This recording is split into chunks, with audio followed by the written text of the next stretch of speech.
Should I do it now? Okay, let me just check my sketchbook. Yes, I have it now. So, okay, one narrow ellipse. The second one should be bigger. Next, two curved lines on both sides. The upper one should be wavy. Will it be on the right side? That's it? Teacup? Are you serious? I will never draw without a reference again. May peace and love be the theme of today's and other episodes. And remember, drawing without constantly looking at your reference can cause serious injuries to your artwork. Welcome to the new episode in which we will talk about how to improve your proportions in drawing. The exercises that you are about to see are in large part inspired by a book by Betty Edwards called Drawing on the Right Side of the Brain, which was issued in 1979. I am accompanied by my former students from Vistula University, who are my interns. They also created the piece that you just saw. I just gave them the idea and they said it's not that stupid. They wrote a script, directed it, acted in it, and shot it. So if you'd like to give them a thumbs up, it's your chance, or write in the comments. It helps the channel grow. Where's my beer? That's a good start for the video. Where's my beer? You will be kind of beer. I will be kind of beer. Zero alcohol beer, by the way. With lychee. Hello. Today we'll be working with a negative space, and as you can see we already prepared the easels. We have combined 3 of them, and right now we also chose a vibrant background so we can better see like the negative space, the exercise that help us to improve our proportions. So what we want to do here is we want to draw them by using negative space. So right now, girls, we actually trying to shape these objects by drawing first of all these holes in the easels. This is one of a few exercises we're going to make today. I'm drawing the empty spaces in between the easels, as you may see. It's easier than I expected. As Alessia said, it's not as difficult as it first seems, but it's just over time you get lost in all the shapes, and when you, for example, look too much on the easel, then you have to come back to the picture and your brain can just fully process what's happening, so you have to look twice or even more times. But I think it's completely normal as our brains just getting a new thing to learn. I remember we did this exercise back when I was starting university in the first semester, so I feel like I'm getting better because this composition is much more difficult than that, and I feel less lost than I was the first time, because the first time I actually had to try it more than one time to understand what part I'm actually drawing, so I had to start over. For example, when you draw this figure, instead of focusing on how it should be, you focus on outer spaces. Sunny. Yesterday my life was filled No, with sorry. We did the opposite things. So she started with shapes, lines. I started with negative space. So like with the negative space, the thing is that you have twice as much information than if you're only using and seeing the positive space. And these 2 spaces fit like pieces of a puzzle. So that's a very important tool right there. Not the only one today, because we are going to cover some more ideas. There are other exercises and ways that will help you to achieve proportions in your drawing. If you look at shadows and light as abstract shapes, you can copy them one by one. Starting from the center, going outwards, you can imagine yourself are copying a map, a shadow symbolize lake and rivers, and so on. So when you work from a photo, you can flip it out upside down and copy it from that angle. That way your brain stops seeing a face and starts seeing the shapes as they are. I found out that my drawings became much more accurate. This picture of Ola will actually help us with one of the most common mistakes people make when drawing is starting from the outside and then just trying to fill it in. But what I actually think is a good idea is start from center. For example, also it depends on how the face is turning, but if it's facing, don't do that. If it's facing straight, you should start probably from this point and then just spread the information to the outside of her face. Both ways. But Here, both here, ways, she yeah. has outsides everywhere. Where would you start with drawing an eye? On the iris. Uh-huh.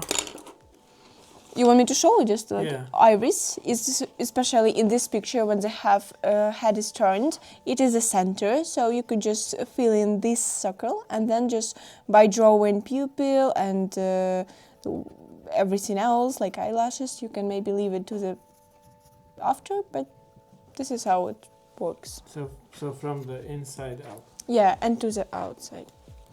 Another interesting things when it comes to proportion, it's very beneficial to also practice contour drawing. What do we mean by that? Is that you should start drawing a line only in one direction. For example, if you're drawing a mannequin and you want to draw this, I will show it on this shoulder part, you don't want it to be like a lot of sketchy lines, messy lines. You want it to be just one single line going in one direction, covering the main shapes of the arm. And also you have to constantly look at this mannequin or the object that you're currently drawing to understand and to also understand what you're doing wrong and maybe change it while you still can change it. You should challenge yourself by drawing maybe more difficult shapes like your own hand, or you can stick to the wooden mannequin to help you practice a bit more. But you should remember that it should be drawn in right direction using only one line without repeating, and also don't take your arm off the painting. If you feel like this is pretty easy for you, you can try to make it even more harder and draw without looking on what you're actually drawing and just look on the object. For example, if you're drawing the mannequin, you cannot rip your eye off this beautiful man. So you start from here and then you go all the way back. First challenge is to draw without looking at the paper at all. The outline of the mannequin. You might be scared of it, but it's such a wonderful exercise. I feel like it's starting to feel. She's really not looking at the paper at all. It's quite critical. That's amazing. Have you seen the boots? Why does it have two heads? No, she's not.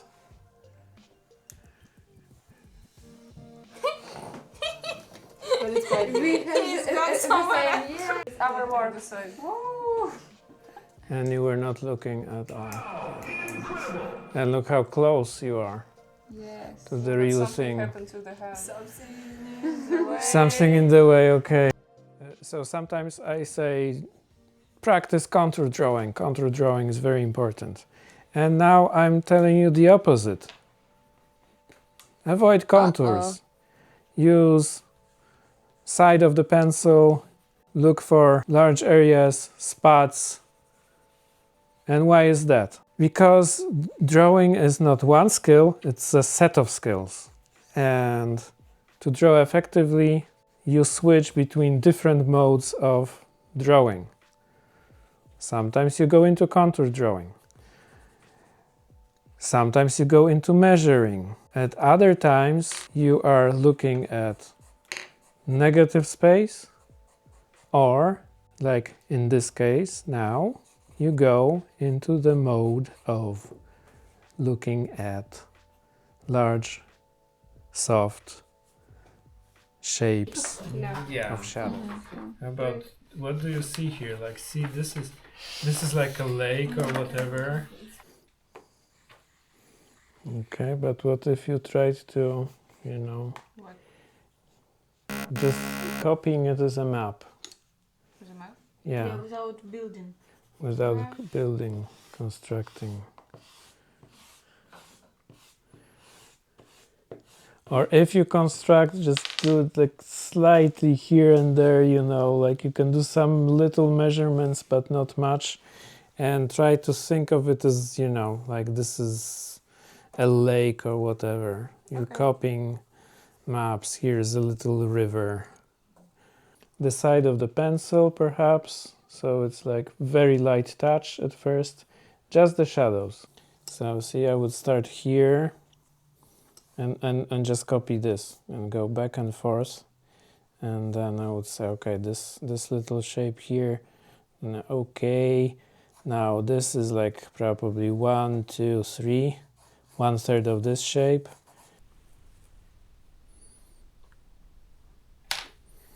How was it, by the way, drawing upside down?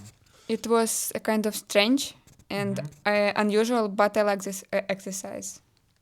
Yeah, it's really interesting. I've never done it before and I should do it more often. Okay. I agree. I agree with that.